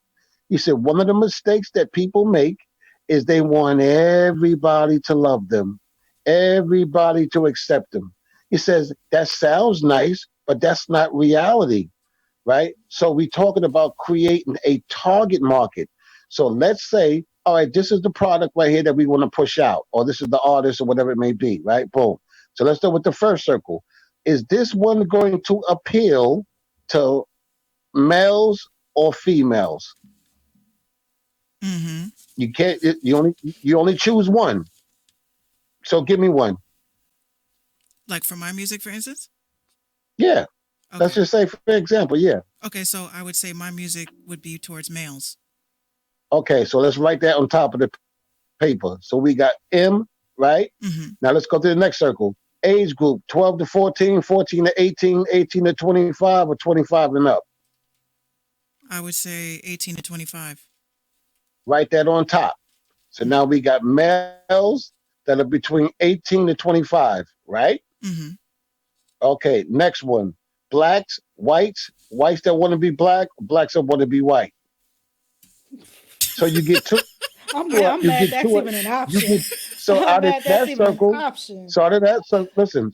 So out of that circle, you get two because meaning if you get blacks, then by default you're going to get whites that want to be black, or Okay. vice Right. versa, right? Yeah. So if you get whites, then you're going to get blacks that want to be white. I would say with my music, it would probably be mostly whites. So okay, so then that I'm just means you being get honest. I'm just being whites. honest. Watch this. So you get whites, right? Hmm. And that means you're going to get blacks that want to be white. So you write that on top. So what do we have so far? We got males that are between ages of 18 and 25 that are white and blacks that want to be white, right? Hmm. So let's go to the last circle. Urban, suburbs, right? The D boys, you know the D boys is, right? Yeah. You know what I mean? Yeah, right, the D boys and college. So I would say suburban. All right, so then write that on top. Now, Okay. tell me what we have. Males 18 to 25, whites and blacks who want to be white, and suburban. This is Boom. my target That's your audience. target market. So they mean that would be your target market, right? Hmm. So that means all your focus is going to go just there. That means the music that you choose has to appeal to that market. That means the content of what you're talking about has to appeal to that market. That means your visual, right, wardrobe, pictures, whatever it may be, has to appeal to that market only. Don't think about any other markets. You're going for a target market. Interesting. Did you did you catch that? Yeah. So then what happens now is look, you don't spin your wheels. You don't spin your wheels all over the place. You're only spending your energy, your money, your promotions, your marketing in that particular target. Mm. What's And wrong see, with you got people certain, is and then also they try to corner the market and try to hit everything. Then they end up doing too much, and then it just right, it just falls right. it falls It flat. doesn't work that way. That's what I'm saying. understand this. It doesn't work that way. You have to have a target market of who you're targeting. Now, what's so funny about that formula is if you take that formula that we just did and you apply that formula to Beyonce, Mary J. Blige, or whoever it is, and you're going to see exactly where it's being implemented. And you'll go, oh shit. So guess what? It's no guessing game that they're successful. They followed this blueprint. Hmm. Mm-hmm. You follow Did y'all me? catch that, Their ladies and company. gentlemen? That was a gem. That was a big ass gem. That was a big ass gem right there. That was a jewel. That's what I said. I said, I'm gonna give you a jewel. I'm gonna give you a jewel. Well, so what happens is what people do is I call it the ABCs. You know what the ABCs is? People go A, they know how to write some music. B, they know how to get it recorded. C, say they know how to get it mixed and mastered. And then what they do after that? Duh, duh. They don't know what to do after that. They They fuck got up the at ABCs down, they fuck up at right? the They got marketing. A, B, C, right? What about D? How about E, F, G? I keep going. It's other letters. Everybody gets stuck at C. They do. They really do. They get stuck at C because they don't know these things that we just talking about. They don't know branding. They don't know this stuff. And this is Mm-hmm. why they get stuck. You feel me? Because they all over the place. When you gonna do a record with your record, you got a record, yeah. Who's the record for? I'm just throwing it out there. Look, you got no plan. They do You say have that. nothing. They You've do got say that. nothing. And Yeah, they go yeah. I'm off of just what gonna throw it up on if you SoundCloud. like me, Look, look, look. I'm just going. if you rock Yeah, with I'm just me, gonna throw it on SoundCloud. Okay, watch it. And then what? You know what I mean. I just go. Let people know it's on SoundCloud. Who are your family? That's it. Hmm. That's it. How about playlist? What's a playlist? What? womp womp. And a lot of a lot of Exactly. a lot of people don't But understand for like what I learned recently is the whole thing about playlists, and I have a quick jewel about that. The more it's not about being on playlists that have thousands and thousands of people on the playlist liking the playlist. That's not what it's about. The mm-hmm, algorithm picks you up on the mm-hmm. amount of playlists that you are on. It don't matter if you on there with Cardi B and Justin Bieber. It don't matter. It don't matter if there's 5 people following the playlist or if there's a 500 people following the playlist. The algorithm works with the amount of playlists that you are on. And then once you hit, because if you look at your Spotify for artists, guys, they won't show you they won't show you no demographic information or anything until you have been placed on 25 playlists. Mm. So Yep. it's not even about I'm on this playlist and Summer Walker is on it. Okay, that's great. You got all these playlist curators and stuff that are looking for your music just because they're not big and they're not famous and they don't have rap caviar type of accolades. It doesn't Right. matter. It's about the amount. More playlists that you are added on. It tells Spotify. Spotify looks at it as, oh, this person is popping. People are adding this person to these playlists because each person that has a Spotify account, like you said, they have to have an account, right? They have to have Right. a paid subscription. So all the people that are coming Right. at you and they're saying, oh, I have playlists and stuff like that. It's good. Get on those playlists. That's what I've been saying. I've been trying to put y'all on to Spotify. There's playlist engagement sites. There's playlist places that you can go to sign up to become to become part of this network. And I already got my affiliate codes for this. So this was why I'm dropping this jewel. But all you have to do is submit your music. Submit your music to 100 playlists. Out of 100 playlists, if 75 people say your song is hot, now that's when Spotify's algorithm picks up and people sit there and they say, oh, how come I can't get on the editor's list? Because you're not on more than 25 playlists. And you know why that is? And here's the problem with that is because you got to remember you're talking, not you per se, just I'm just generalizing, you're talking to artists. That's one hat. When you're in the studio, when you're writing, when you're recording, when you're producing, that's a hat you have on. After you take that hat off in the creative side, now you put a different hat on, which is the business side. All of these people have one hat. That is They true. only got one hat. They only have one hat. Yo, you Minx, I used to have three hats in this. I mean, really physically, I used to literally have three hats, Yeah, right? my Other dad when I was was doing when I was graphics. engineering, when I was producing, I would literally put on that hat. And people were like, why you change that hat? They don't understand. It's mental. It's mental, right? Because that would Oh for me, in my mind's eye, yeah, he had one hat. He would wear right, one specific hat when he was making beats. He had another hat when he was you were doing the right, graphics. I right, remember that right. shit. So what happened was Hey, hey. it's like when you go to work, right? Imagine this when you go to work, right? When you go to work, right? When every person gets to go to work, right? They got a certain attire that they put on, right? Which is separate from their street clothes, right? A lot of people they may wear a suit, right? So you're dressing according for what of the occupation that you're doing. You're dressing for the part. So tell me this: how do you run a so-and-so corporation or corp or business stuff and you still dress like in a dream? Your mentality doesn't change. You have the same mentality.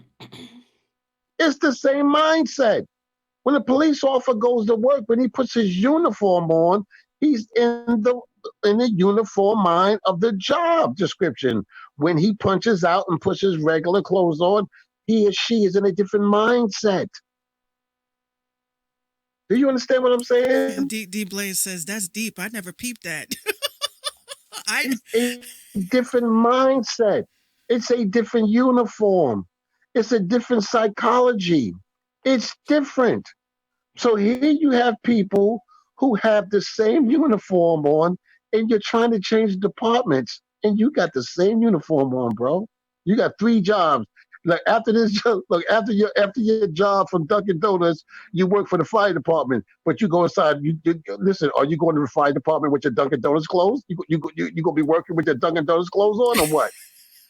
Gonna get burnt No. up. like that damn You follow coffee. what I'm saying?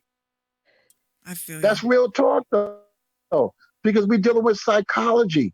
It's psychology, and once you understand the mind and how the mind works and how it stimulates, how it works, then you work according to that. You know what I'm saying? So if I'm saying, okay, today I'm focusing on, today I got to do these business things, and dealing with the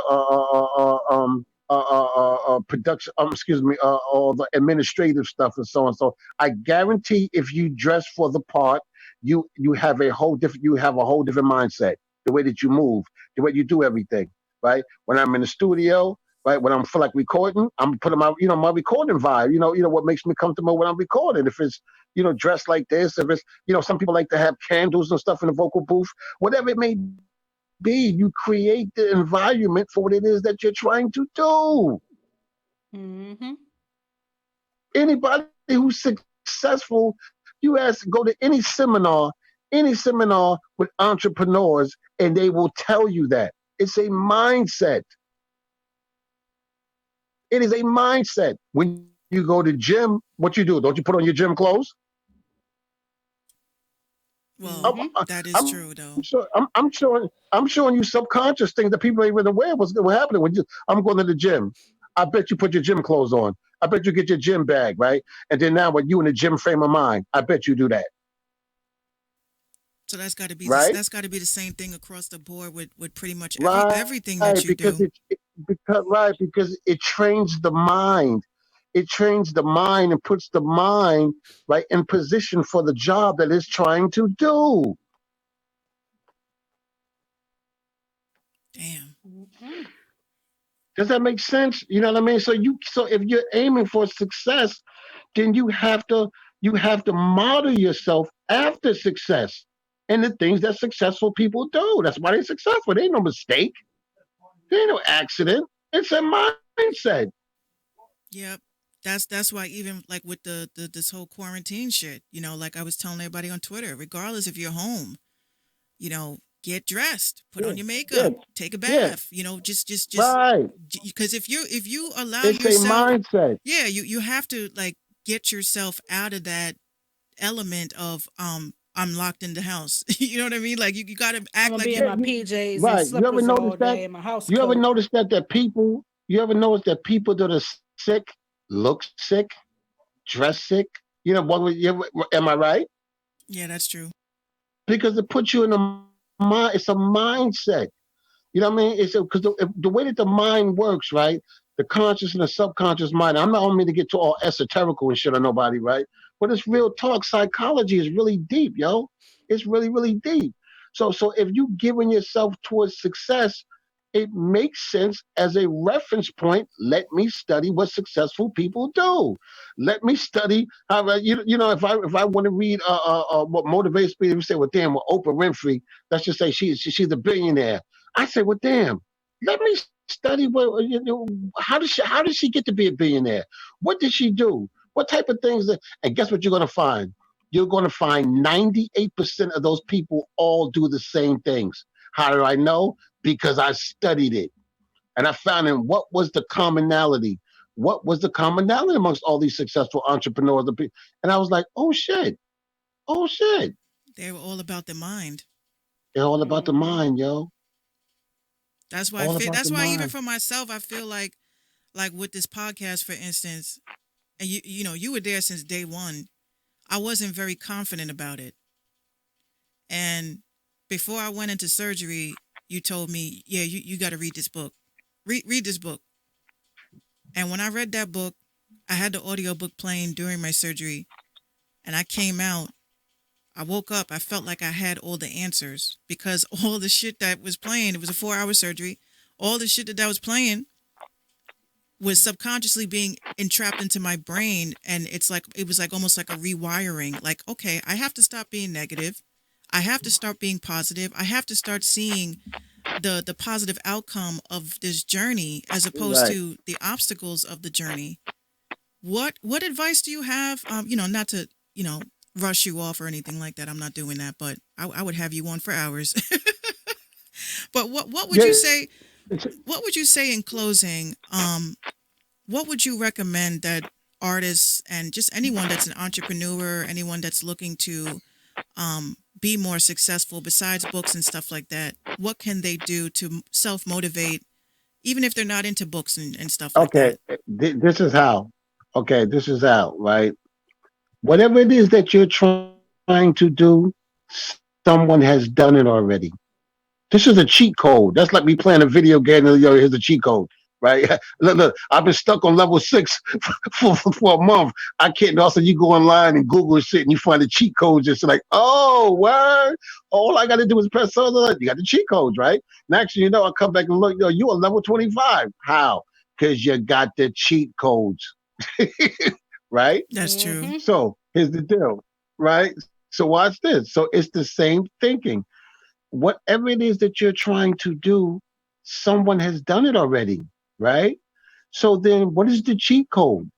Let me study or look at what it is that they did to get it. It's a reference point. How do you build a house without a reference point? Your reference point is what? Your blueprint. You got a blueprint. You're going to build a house, right? As an architecture, right? They got the blueprints, right? I get the blueprints right to the construction workers and they follow the blueprint.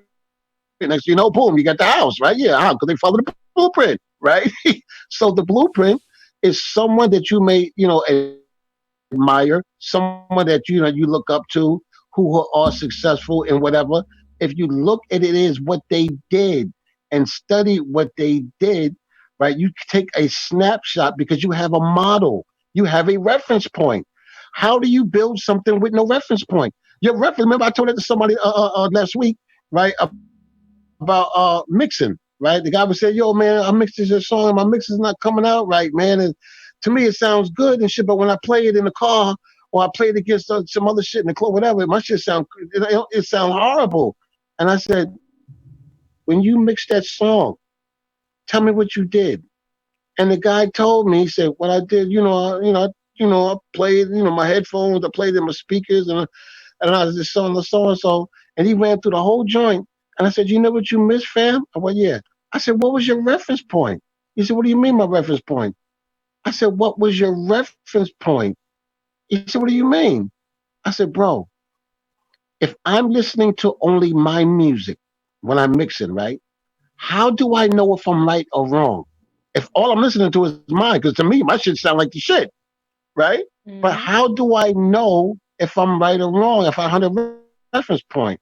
So I said, what you do is before you start to mix your song, you listen to song or a song that is the target of where you like I want my song to sound like this as far as frequency is concerned. I'm not talking about as far as the style, whatever. But in other words, I like the way this song right here is mixed. My song fits in the same vein, right? In the same song. And remember, this song is mixed and mastered already. So it's a proven entity. Yours ain't there yet. This is mixed and mastered. I got an automatic cheat code.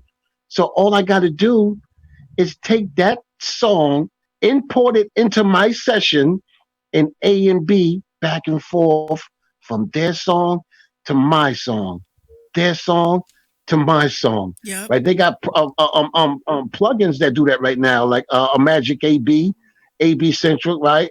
Plugins where you can A and B your songs against other songs.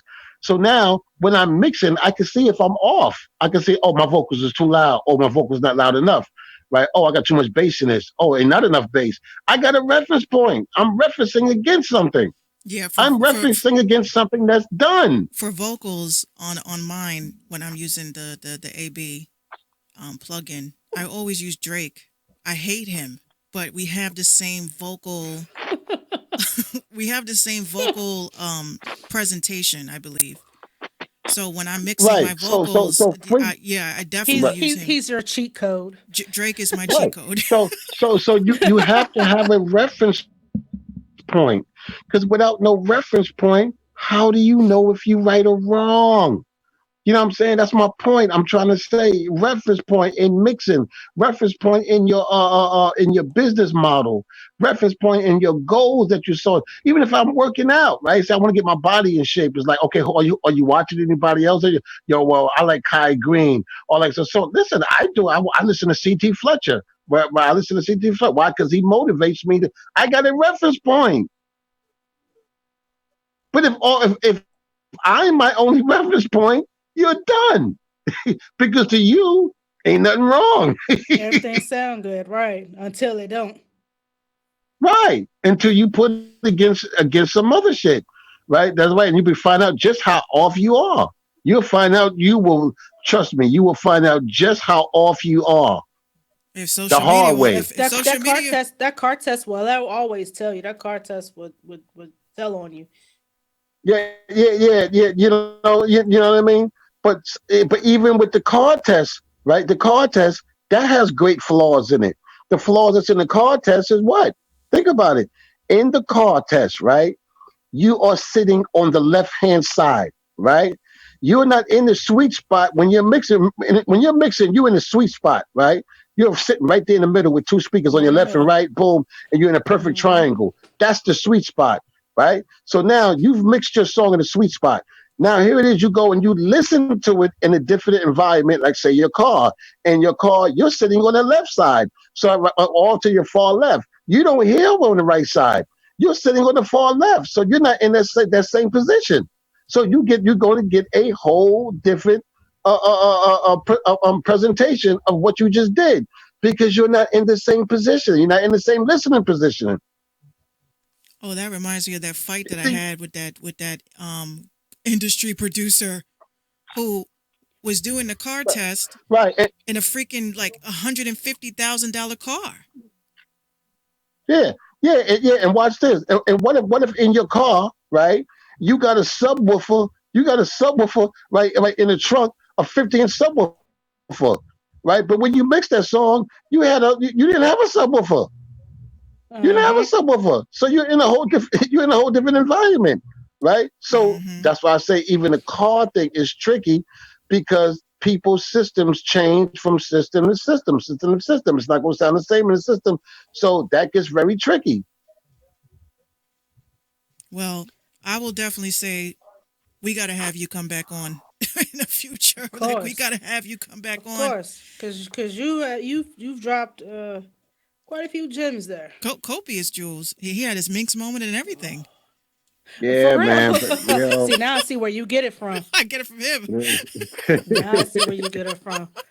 But yeah, Dad, we definitely got to have you come back because there's a lot of other I plan on having, I guess, in the future, like a production discussion with more producers too, because we all have a lot of questions. And you went from analog to digital and hybrid.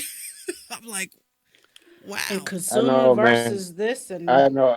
I know. I enjoyed this time with y'all though, man, because I was listening with the show. I was like, yo, I'm not doing nothing. Let me jump on, man, if I can, man, and add my little 2 cents and try to share whatever it is that you know what I mean that I've experienced in all my years and what I see what's going on. So, but yeah, I'll be happy to anytime jump in, man, and chop it up, man. You know what I mean? Well, we definitely do most appreciate it. definitely. Yeah. Yeah, most definitely. Yeah, Mr. Morpheus, legendary producer. Thank you so very much for dedicating a little bit of your time with the Random Talking Music Show, man. It is a great honor to have you here. Oh my gosh, I talked to my first celebrity.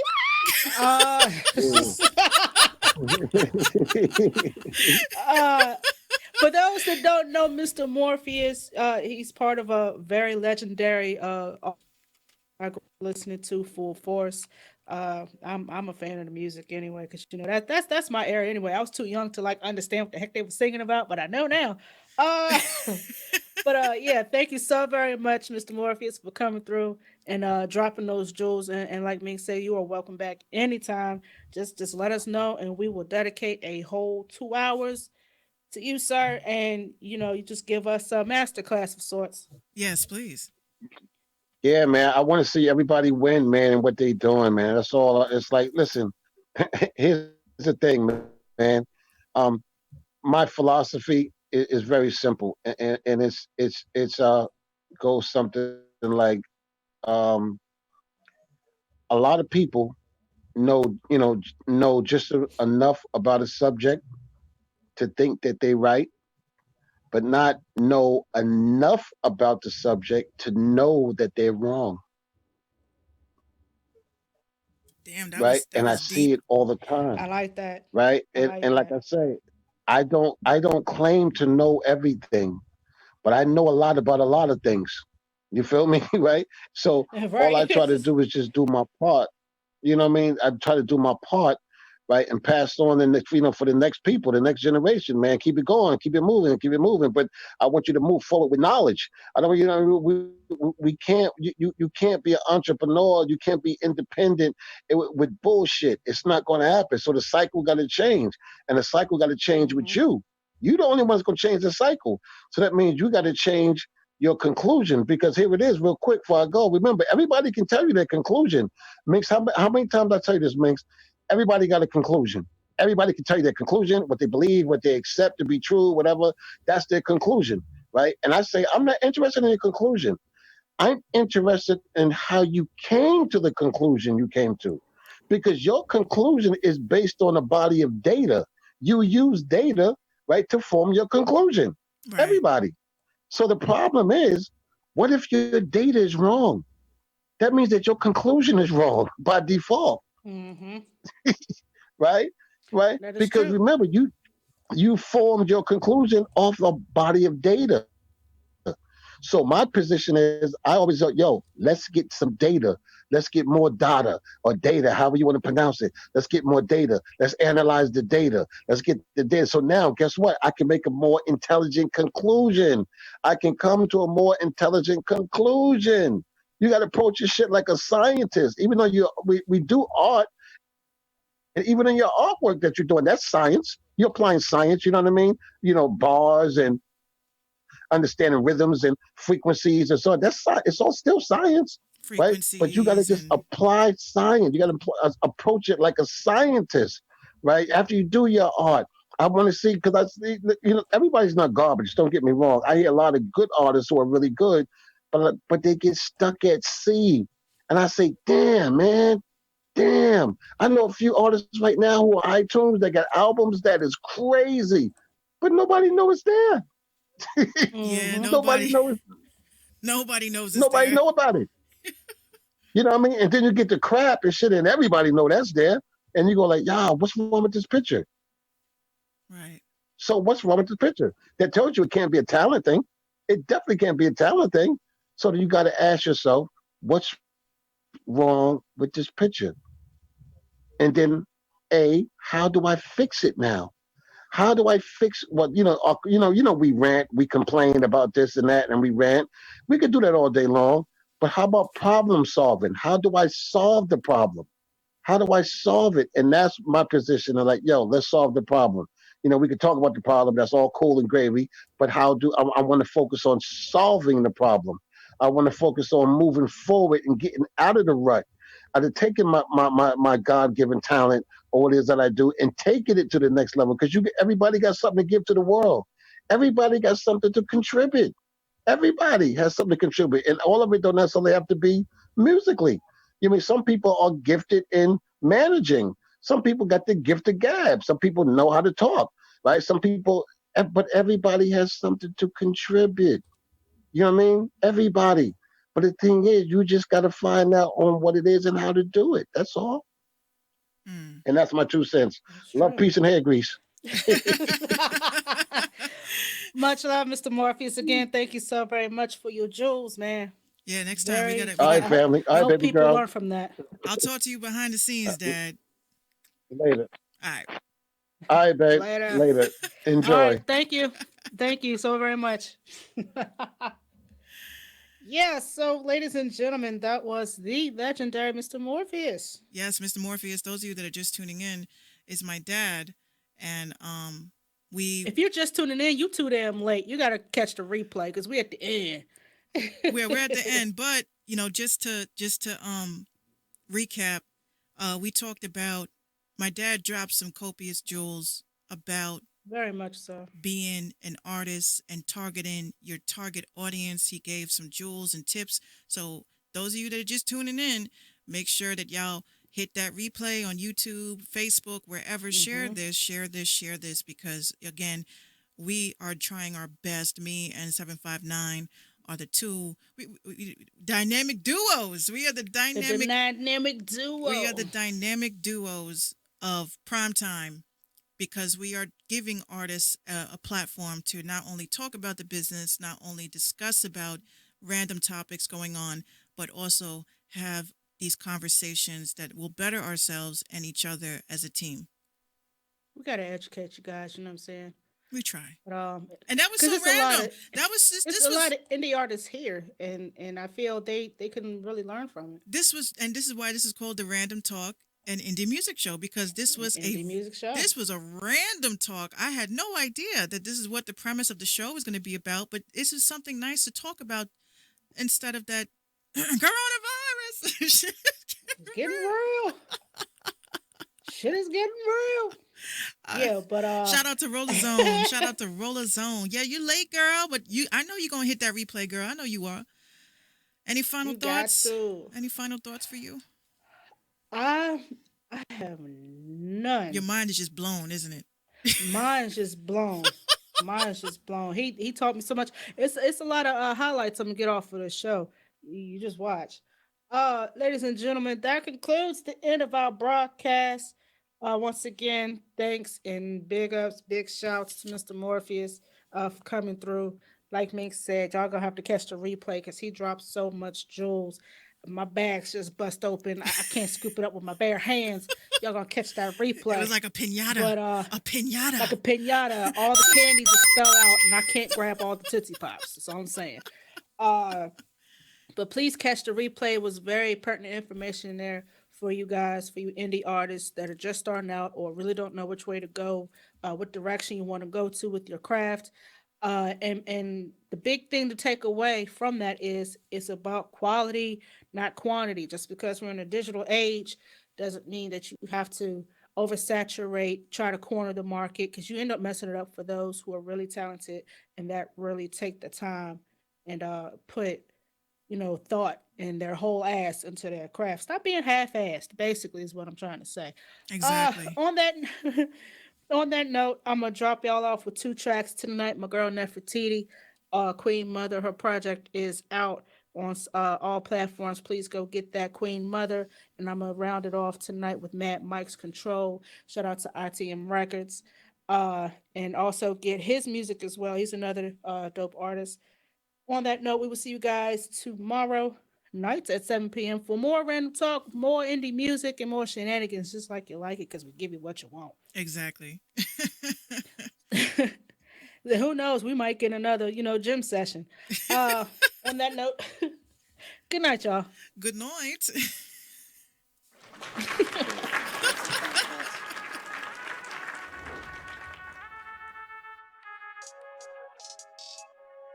Oh my. It's queen and me. All my riches are free. My heart, my mind, my soul, my time. It's queen and me. All my riches are free. The